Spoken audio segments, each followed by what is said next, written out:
결코 그렇지 않습니다.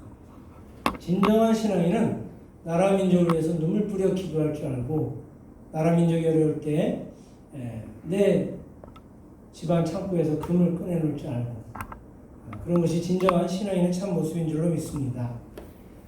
일제 36년 엄청난 시련과 아픔을 겪고, 다행히도 일본이 2차 대전의 패망 국가로 남았기 때문에 1945년 8월 15일 우리나라가 해방의 기쁨을 우리의 힘으로가 아니라 외세의 힘으로 잠시 얻게 되었죠. 그러나 그 기쁨도 잠시 1950년 6월 25일 새벽 4시에 소련의 지원을 받은 북한, 김일성을 비롯한 북한군이 우리나라를 남침을 해서 단 3일 만에 서울이 점령당했습니다. 3개월도 아니에요. 3일 만에 서울이 점령을 당했고, 그 다음에 단 한 달 만에 부산만 남기면 그 낙동강 유역까지 단 한 달 만에 이제 우리나라가 정말 소련군의 힘을 얻은 그 북한에 의해서 남한 전체가 공산화가 될 그런 지경에 처해 있었습니다. 이제 몇 주 후면 이 대한민국이라는 나라는 없어요. 온통 다 빨갱이로 판을 치는 북한에 우리 점령을 당할 수밖에 없었지만, 하나님의 은혜로 전 세계 미국을 주도로 한 유엔군이 우리나라의 파병을 시작했고, 9월 15일 날 인천 상륙작전의 성공으로 인해서 서울을 우리가 수복하게 되고, 또 압록강까지 진격을 해서 이제 이 나라 민족이 민주주의, 남한이 북한을 다 점령을 해서 대한민국의 민주주의가 형성될 그 즈음에 중공군이 다시 개입을 해서 3년여간에 올라갔다 내려갔다 하는 그런 전쟁 속에서 이 나라 민족은 다 피폐화됐고, 아까도 방송에 영상에도 나왔지만 1953년 7월에 이 나라 민족의 반쪽 평화에 지금의 38선이 그어지고, 지금 현재 이렇게까지 우리 70년 이어지고 있습니다. 3년 동안의 전쟁으로 인해서 약 450만 명의 인명 피해가 났죠. 그리고 남한에, 그때만 해도 남한이 북한보다 못 살던 시대인데, 남한에 그나마 조그맣게 있었던 공장이나 여러 가지 전력 시설들 43%가 다 파괴돼 버렸어요. 여러분, 43%는 엄청난 겁니다. 도저히 헤어날 수가 없는 거예요. 거기다가 주택 33%. 여러분, 우리가 수해가 나갔고 몇 집 물에 떠내려가는 것도 엄청난 피해라고 생각하는데, 남한 전체 33%의 주택이 파괴됐다. 길거리 노숙자들이 질비한 거죠. 더군다나 부모 잃은 고아들, 수북한 거죠. 여러분, 전 세계에 가장 못 사는 나라, 1950년에 우리 대한민국이 전 세계에서 가장 못 사는, 아프리카보다도 더 못 사는, 심지어는 아프리카 나이지리아에서 우리나라에 파병까지 오지 않았습니까? 그럴 정도로 전 세계에서 가장 못 사는 나라로 전락을 해버렸죠. 교회 피해도 말이 아니었습니다. 수많은 종교 지도자들 다 북으로 납북이 됐고, 집단 학살. 충남 논산에 가면 병천교회라고 있습니다. 이 병천교회에 성도들 66명이 한꺼번에 생매장을 당했어요. 여러분, 우리나라 돼지 열병이라든가 이런 거 생기면 그냥 꿀꿀꿀 대는 그 돼지 그냥 파묻어버리잖아요, 생매장을. 그래서 그 돼지 길렀던 그 주인들은 몇 날 며칠을 잠을 못 잔다는 거예요. 그 꿀꿀꿀 소리가 나서. 자기 자식을 생매장한 것 같은 그런 생각이 자꾸 떠오른다는 거예요. 하물며 여러분, 돼지조차도 그런데 충남 논산의 병천교회 성도들 66명이 한순간에 다 생매장이 되어버렸고, 전남 영광에 가면 야월교회라고 있습니다. 저희 뭐라 그러죠? 처형. 네. 처형이 바로 그 옆에 산인데 전남 영광에 가면 야월교라고 있습니다. 그 야월교회가 이제 순교지로 이렇게 선정이 돼서 이제 영상 시설이나 이런 게 다 갖춰져 있는데 거기 성도 65명이 산채로 매장되거나 바로 옆에 나가면 바다거든요. 예, 거기 밀물 썰물이 있으니까 썰물 때문에 물이 쫙 빠져나갔을 때 이 영광 야월교회 교인들을 거기다 기둥을 박아서 끈을 묶어버린 거예요.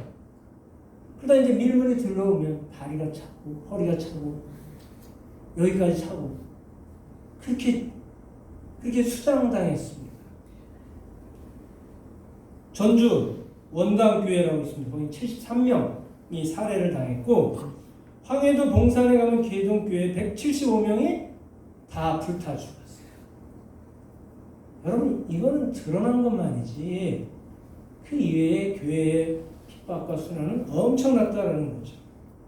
예배당 장로교회 150개가 완파됐고 파손된 것만 467개, 감리교 84개 교회가 다 불타 없어졌고 파손된 것만 155개, 성공회, 구세군 등등등등 통계상으로만 해도 이 정도인데 통계에 기록되지 않은 교회의 또 교인들의 그런 수장, 목회자들의 납북, 이건 말로 형용할 수 없는 그런 아픔이었다는 거죠. 그러나 전쟁 중에도 그렇고 전쟁 후에도 그렇고 항상 어디가 중심이었냐?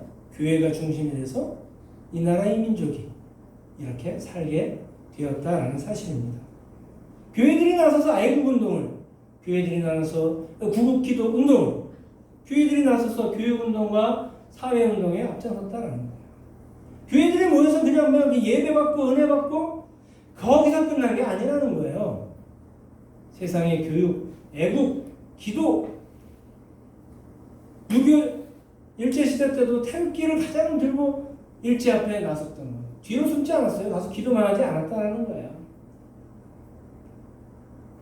크리스천들이 가장 앞장서서 죽음을 두려워하지 않고 가장 앞장섰기 때문에 지금의 이 대한민국이 더군다나 우리 감리교회가 가장 앞장섰던 것을 우리는 결코 잊어서는 아니 될 줄로 믿습니다. 지금 우리가 얼마나 평안합니까? 여러분 전쟁 날 것 같습니까? 안 날 것 같잖아요.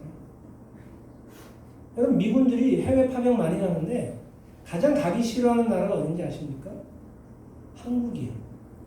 한국은 북한이 바로 위에 있기 때문에 북한에서 포 쏘면 지금 뭐 동두천이니 파주니 거기 다 미군 부대 있지 않습니까? 거기를 뛰어넘어서 서울 뭐 우리나라 끝까지 지금 북한의 방공포들이 다 대기하고 있는데 미국에서는 가장 지금 전 세계에서 위험한 나라가 대한민국이라고 생각하는데 우리는 어떻습니까? 전쟁? 우리는 너무 외국 사람들이 우리나라 와서 놀란다는 거예요. 대한민국 사람은 왜 어떻게 이렇게 평안하지?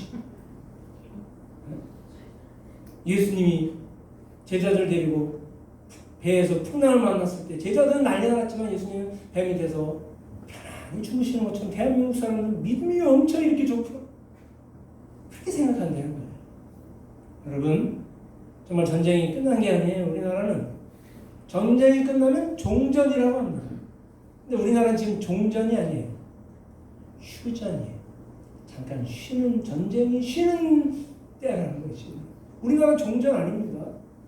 지금 휴전 상태입니다. 여러분 그런데도 지난주에는 안타깝게도 북한이 개성 공단에 있는 남북 평화의 상징 남북 연락 공동사무소를 폭파해버렸잖아요. 그리고 개성의 금강산의 평화의 상징인 그곳에 지금 전투병력들을 다 주둔시키고 이 나라 이 민족이 별로 희망이 없어 보여요. 사실 그런 거 보면 또 어떻습니까? 코로나19로 인해서 나라 민족도 그렇게 어려운데 코로나19로 인해서 교회들조차 어려움을 겪고 있습니다. 뭐 저보고 내년에 다시 뭐 제천시 기독교연합회 총무하라고. 올해 코로나 때문에 많은 일을 못했으니까. 뭐 지금 다 못했어요. 부활절 연합예배, 제천 전체 부활절 연합예배도 코로나 때문에 못했죠. 목회자장로 체육대회도 못했죠. 8월 말에 이제 또 성시와 대회가 또 제천제일교회에서 있을 판인데 그거 다 취소됐죠. 교회가 우리 교회도 사실 뭐 그렇지 않습니까? 우리 교회도 아직 속회 예배는 재개를 못하고 있잖아요. 교인 출석률이 떨어져요. 근데 우리 교회는 대단해요. 그리고 우리 교회 빠진 사람 몇 명이나 있습니까? 여러분들 이럴 땐 교회 빠지시는 거예요. 코로나 핑계대고. 근데 우리 교회는 참 감사한데, 여러분, 서울 같은 데 심각하다는 거예요. 이 출석률이 안 올라가는 거야. 특히 젊은 사람들 위주로. 오히려 더 위험하신 노인들은 죽으러 하고 예배 참석하시는데, 젊은 사람들은 안 나오는데, 교인 출석률이 현저하게 떨어지고, 그러다 보니까 교회 헌금이 줄고, 올 9월쯤 되면 문 닫을 만한 교회들 많다는 거예요. 교인들 1, 20명 교회, 특히 삼각교회, 월세를 감당 못해서, 여러분 서울이 뭐 월세 서울 경기 3, 40만 원인 줄 아세요? 아무리 못해도 교인들 1, 20명도 안 되는데 기본 100만 원 이상 내야 돼요. 네. 지난주에도 군목 같이 했었던 그 목사님께서 통합측 교단 목사님인데요. 네. 저희가 오셨어요. 오랜만에 군목 때 또 친했으니까 와서 이렇게 했는데 거기 한 5, 60명 교회였습니다. 교회가 풍기고 한 사람도 없어졌어요. 네. 9월 되면 없어지는 게 많다라는 거예요. 월세를 감당 못해서 교인들이 안 나오니 헌금도 줄고 교회가 감당할 수 없다는 거예요. 여러분 그렇다면 이 어려움 속에서 오늘날 교회들이 할 일이 무엇일까? 이 어려움만 바라보고 우리가 희망 없이 살아야 될까? 아니라는 겁니다. 역대로 전쟁의 역사 속에 이 나라의 민족은 엄청난 어려움을 이겨냈고 그 답이 어디에 있느냐? 성경에 있다는 거예요. 여러분 오늘 말씀 통해서 우리 그러면 이스라엘의 역사를 잠깐 살펴보자는 거예요. 이스라엘의 역사. 자, 여러분 우리가 지난 시간도 그렇고 지지난 시간에 우리 여러분 이제 주일 오후에 지금 이제 본격적으로 우리가 어성경이 읽어지는 말씀 나눴고 지난주에는 여러분들 창세기부터 말라기까지 다 꿰뚫었죠. 33개. 성경 다 외워오셨죠? 창출민수 사사만 대라누. 이따 오후에 다 그거 하실 거 알고 계시죠? 못하셨으면 식사 후에 열심히 외우십시오 해서. 네. 여러분 이스라엘의 역사를 우리가 항상 살펴볼 필요가 있다는 거예요. 성경은 어디에? 항상 모든 해답은 성경에 있다는 거죠. 여러분 이스라엘의 역사 속에 북이스라엘이 망했습니다. 어느 나라에? 아수르에. 그리고 130년 더 가다가 남유다가 망했어요. 어느 나라에? 바벨론에. 예, 여러분 잘 아시네요. 네, 다 기억하고 계십니다. 자, 그때 남유다 북이스라엘 다 망하면서 뭐까지 파괴됐습니까? 성전. 그렇죠. 우리나라 6.25 때 교회 다 파괴된 것처럼 성전까지 파괴됐어요. 여러분 이스라엘의 성전 개념은 우리나라 교인들이 교회 생각하는 거하고 차원이 달라요, 여러분. 여러분 우리 교회도 교회를 소중히 여기시잖아요. 어제도 밤 10시에 교회 청소하러 오셨던데 아직 바쁘시니까. 네. 여러분 교회 그 정도로 사랑하시잖아요. 근데 이스라엘 백성들이 성전을 생각하는 건 그거 10배, 100배 이상이에요. 그 성전이 파괴됐어요. 하나님 임재의 상징.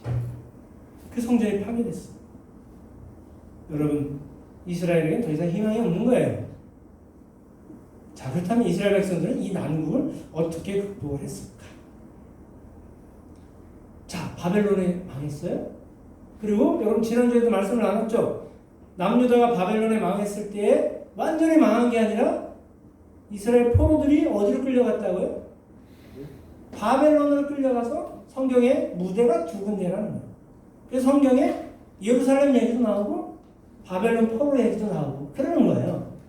성경 여러분 지금 이스라엘 그 지역 얘기만 아니라는 거잖아요. 바벨론 지금 이제 양쪽에서 에스겔과 다니엘은 여기 끌려가 있잖아요. 에스라도 지금 바벨론에 끌려가 거기에 있는 상황이고 지금 두 군데서 왔다. 예레미야는 지금 예루살렘에 있는 거고 그렇다는 거예요. 자, 그런 상황 속에서 성전이 없고 그나마 예루살렘에는 무너진 벽돌이라도 있을 거 아니에요? 근데 바벨론에 끌려간 포로들은 어떡합니까? 이 사람들은 예배드리러 성전까지 예루살렘 성전까지 갔는데 그렇잖아요. 바벨론에 성전이 있습니까? 없잖아요. 예루살렘에도 성전이 다 파괴됐는데 그러면 어떻게 해야 될까요? 코로나 때문에 교회 문이 다 닫혔어요. 그럼 어떻게 해야 될까요? 예배 안 드리나요? 어떻게 해야 될까요? 성전을 수축해야죠. 그렇죠. 근데 성전을 다시 지을 수는 없고 그 의리한 예루살렘 성전은 의리해요.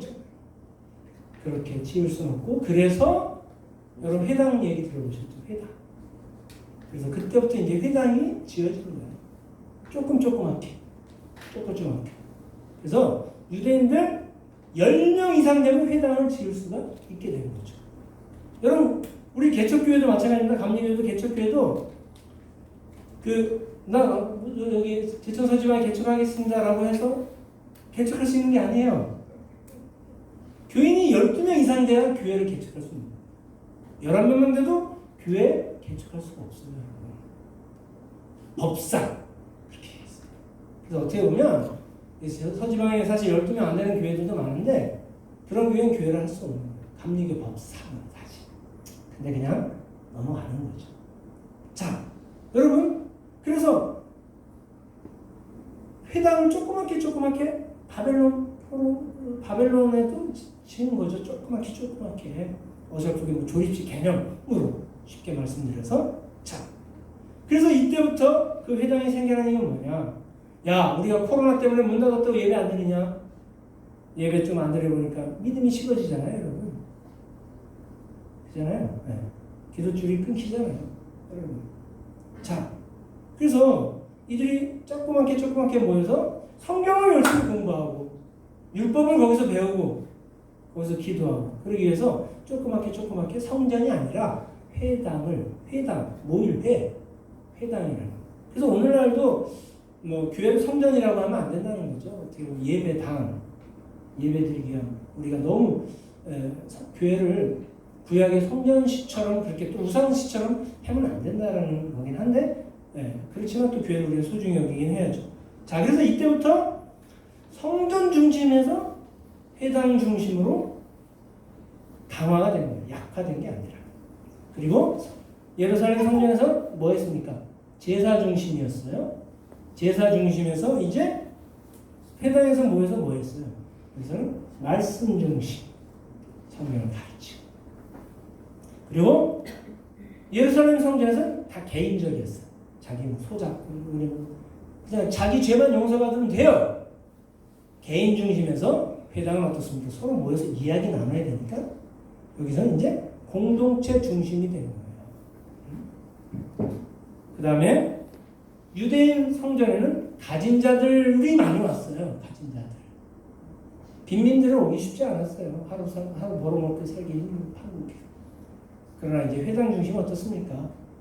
중간 모이니까 가난한 자들, 부한 자들, 배운 사람이든 못 배운 사람이든 한 자리에 모일 수 있게 되도록 그렇게 약화된 게 아니라 강화되었다는 거죠. 그리고 이제 바벨론에서 포로로 들어오잖아요. 우리 이제 누구? 고시 고레스 우리 고봉현 집사님 사촌 오빠 고레스가 야 이제 너희들 돌아가라 그래서 그때부터 예루살렘에 와서 성전을 다시 건축을 하지만 그때부터 이제 그래도 회당은 없애지 않고 회당 중심으로 이렇게 되는 거다라는 겁니다. 여러분 모든 답은 어디냐? 하나님께 돌아가는데 있다라는 사실입니다. 해답은 없어요. 다른 거 없어요. 해답은 뭐냐? 열심히 모여서 말씀 나누고 율법을 지키고 서로 회개하고 깨닫고 서로 깨닫고 도전을 주고 하나님께 돌아가는 방법밖에 없다는 거죠. 왜냐하면 오늘 15절의 말씀처럼 나는 여호와 너희의 거룩한 이요 이스라엘의 창조자여 너희의 왕이니라. 그래서 하나님이 자기 자신을 어떻게 표현하시냐? 하나님은 거룩한 분 그렇게 표현하지 않습니다. 누구의 거룩한 분? 너희의 거룩한 분이다. 하나님은 그냥 창조자라고 표현하지 않습니다. 그 앞에 뭐가 붙죠? 이스라엘 너희를 창조한 하나님 왕이다라고만 말씀하시지 않습니다. 누구의 왕? 너희의 왕이다. 여러분, 그래서 하나님은 항상 우리와 관계 있으시기 때문에 항상 우리가 하나님께로 돌아가는 것만이 해답이다라는 거죠. 자, 그렇다면 하나님은 우리의 거룩한 자고 우리의 창조자고 우리의 왕이신데 하나님이 우리에게 하신 것이 무엇입니까? 오늘 말씀 보니까 16절 나 여호와가 이같이 말하노라 바다 가운데 뭐를? 길을. 여러분 바다 가운데 길이 있나요? 바다에 무슨 길이 있어요?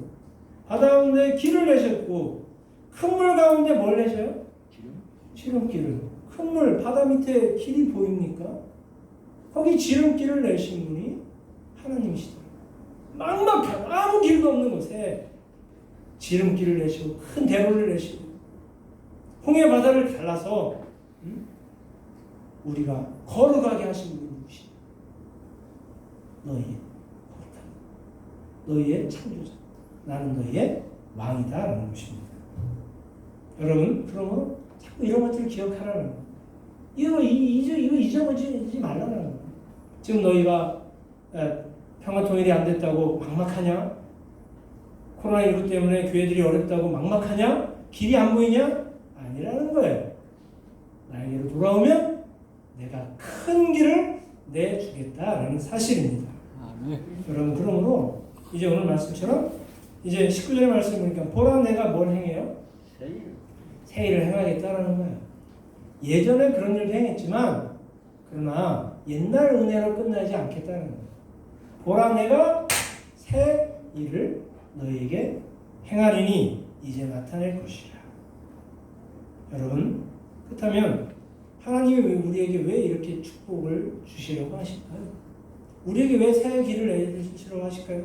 대한민국에 희망이 없는 것 같지만 평화통일의 새 길을 내주시고 코로나19 때문에 교회들이 어렵다고 하지만 또 우리 스스로도 우리의 삶이 막막하고 어둠 가운데 있는 것 같지만 하나님께서 새 길을 내주시겠다라고 말씀하시는데 왜 내주시겠다고 하시느냐? 21절의 말씀 이 백성은 내가 나를 위하여 지었나니 이 백성은 하나님을 위하여 지었나니 뭘 하게 하시려고요? 나를 찬송하게 하시려고.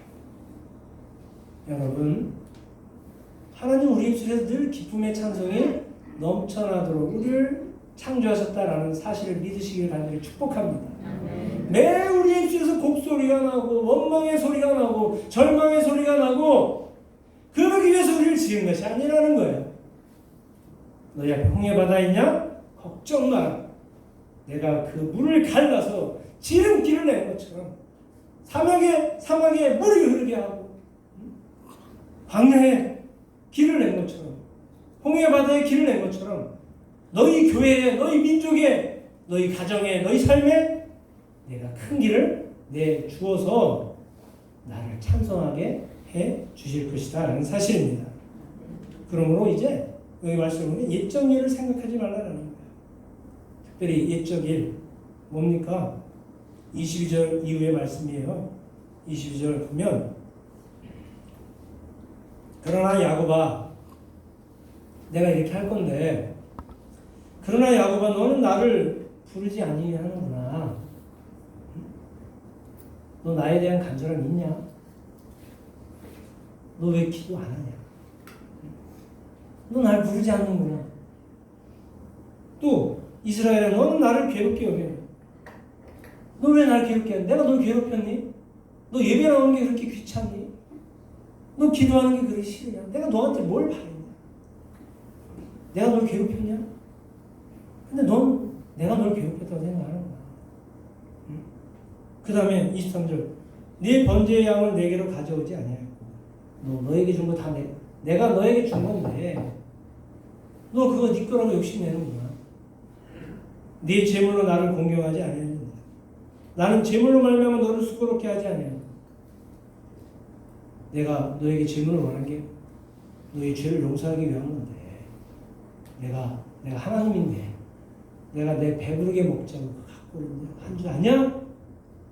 그리고 유향으로 말미암아 너를 괴롭게 하지 아니하였거늘 24절 너는 나를 위하여 돈으로 향품을 사지 아니하며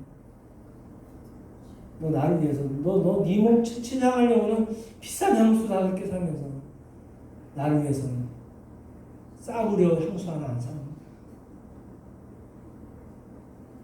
여러분 막달라 마리아 보세요.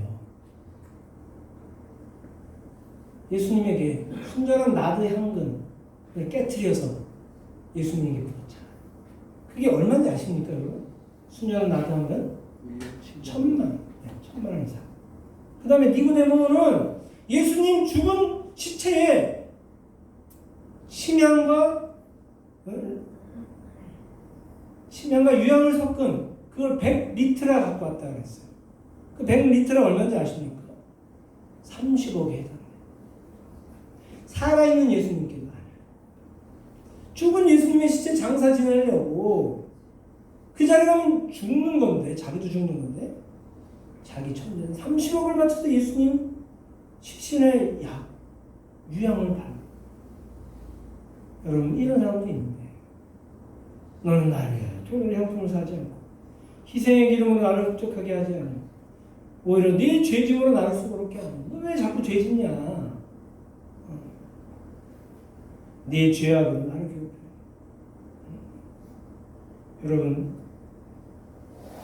여러분 우리가 어떻게 살아야 될까요? 25절 말씀 보니까 그럼에도 불구하고 하나님은 우리에게 이런 분이시죠. 하나님은 우리에게 25절에 보니까 나는 나를 위하여 내 허물을 도말하는 자니 내 죄를 기억하지 아니하리라. 믿으십니까? 여러분, 하나님은 너가 나를 위해서 싸구려 향수 하나 너는 배부르게 하기 위해서 너는 그렇게 비싼 거 사는 거야. 좋은 집을 치면서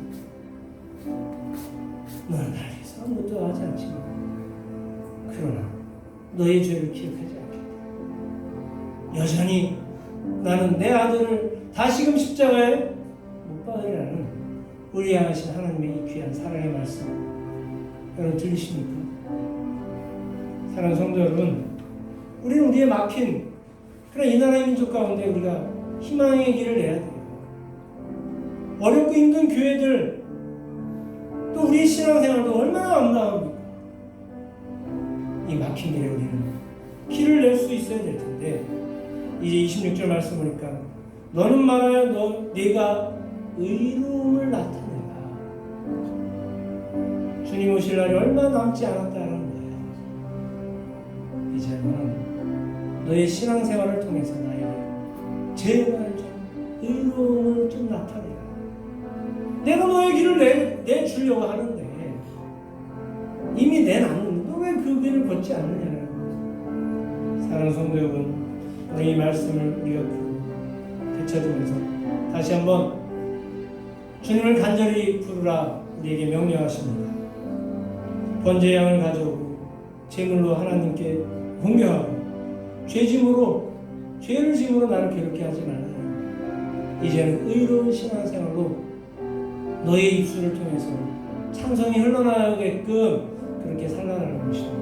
이 말씀을 기억하면서 우리 함께 합심하여 기도할 때 하나님, 이 나라 민족이 꽉꽉 막혔습니다. 교회들도 막혔고 내 신앙생활도 막혔는데 하나님 불쌍히 여겨주옵시고 하나님 이제는 우리가 주님 앞에 의로운 신앙생활하여서 우리의 입술을 통하여 하나님 찬송받으시고 영광받으시옵소서. 우리 주여 한번 외치시고 함께 합심하여 기도합니다. 주여